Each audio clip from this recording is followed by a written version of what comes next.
qualité masculine, je pense qu'au niveau organisationnel, souvent, que ce soit par exemple du temps de la logistique, un fonctionnement même de tous les jours, peuvent effectivement avoir des capacités beaucoup plus rapides et réactives que des femmes. On dit que la qualité masculine c'est plus rationnel, plus la force, plus la persévérance. Je pense que c'est vrai qu'un homme a un potentiel de rigueur, d'organisation et évidemment une force, mais qu'on peut qualifier de virile, une force physique que n'a pas la femme. Donc c'est vrai qu'il y a vraisemblablement un certain nombre de fonctions sociales qu'il peut prendre, que la femme ne prendra pas. Il y a les travaux de force, les travaux, on peut penser également à tout ce qui est cheminot ou à d'autres questions. On a souvent parlé également de la rationalité de l'homme en termes d'esprit cartésien. Donc c'est vrai qu'il y a beaucoup de mathématiciens hommes. Et pour la femme, on pense plus à l'instinct féminin, à l'intuition, à la finesse d'esprit, à la littérature plus qu'aux mathématiques. Mais je pense que tout cela, quand même, n'est pas quelque chose inscrit dans les gènes. Ça dépend aussi beaucoup de la culture et du produit culturel que l'on est soi-même. Hein. C'est des énergies essentiellement d'organisation et de structuration.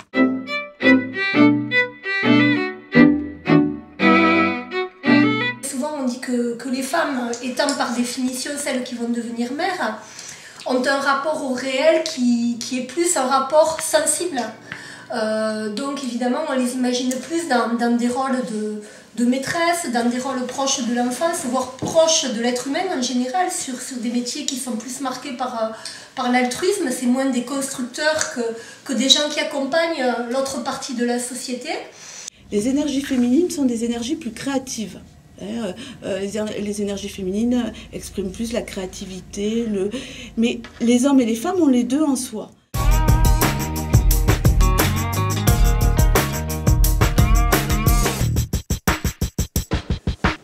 Oui, mais là, c'est en relation, effectivement, quand même avec les professions. Tout à fait. Et je pense même qu'il est très, très, très fort. Ça, par contre, je pense qu'on est toujours dans un monde qui est marqué, dans le jargon politique, on dit par le patriarcat. C'est-à-dire qu'au-delà de toutes les formes d'exploitation, toutes les formes de discrimination, on est dans un monde qui est fait par les hommes pour les hommes. Donc, je pense que le plafond de verre, pareil, c'est les femmes qui se le mettent elles-mêmes. C'est-à-dire que si on croit qu'il y est, il y est.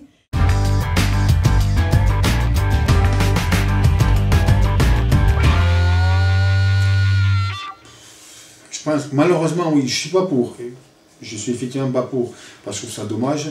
Mais je pense que oui, certaines professions, ou même certains recruteurs, justement souvent masculins, vont éliminer plus facilement une femme. C'est plus vrai, notamment dans des milieux d'affaires ou dans des fonctions qui demandent une abnégation complète. Vous voyez, l'exemple même, c'est ces séries américaines où on voit les avocates qui, pour avoir un grand cabinet, doivent renoncer, expliquer qu'elles ont des enfants ou doivent même renoncer à envisager de tomber un jour enceinte ou d'avoir un couple stable. On a fait une étude cet été en termes de, si on compare les compétences à métier égal, homme ou femme, on se retrouve avec des femmes il y a moins de femmes quand même, hein, nettement, mais des femmes qui ont les mêmes responsabilités que les hommes et qui ont aussi le même niveau de salaire à âge égal que les hommes.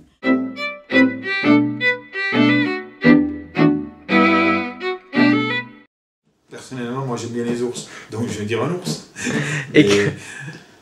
Ça, c'est juste une question de choix. Je pense que chaque personne va répondre en fonction de ses envies et ses désirs. L'homme. Renard. Je pense que l'homme, c'est la puissance, donc je dirais le lion. C'est le roi des animaux, donc ma foi, c'est plutôt valorisant pour l'homme. Et puis moi, je suis pas pour dévaloriser l'homme. Et la politique Pour la femme. Ou non. La politique. On pourrait dire le requin parfois, si ça fait, si je fais référence à la finance.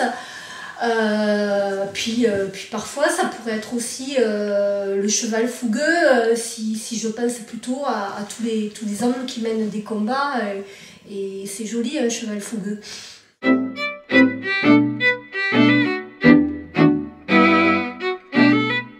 Donc ça peut être une belette par exemple. C'est intéressant et amusant.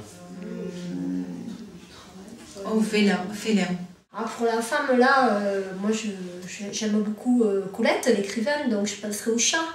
Je trouve que le félin et l'idée de ces chats un peu langoureux, c'est quelque chose d'extrêmement valorisant du point de vue féminin. Alors du point de vue féministe, ça par contre, le cheval aussi, alors une belle jument on dira, c'est-à-dire aussi fougueuse que le cheval. J'aime bien cet animal hein, parce qu'il est à la fois beau physiquement et à la fois il est porteur de mouvement et donc d'une vitalité que moi j'apprécie complètement.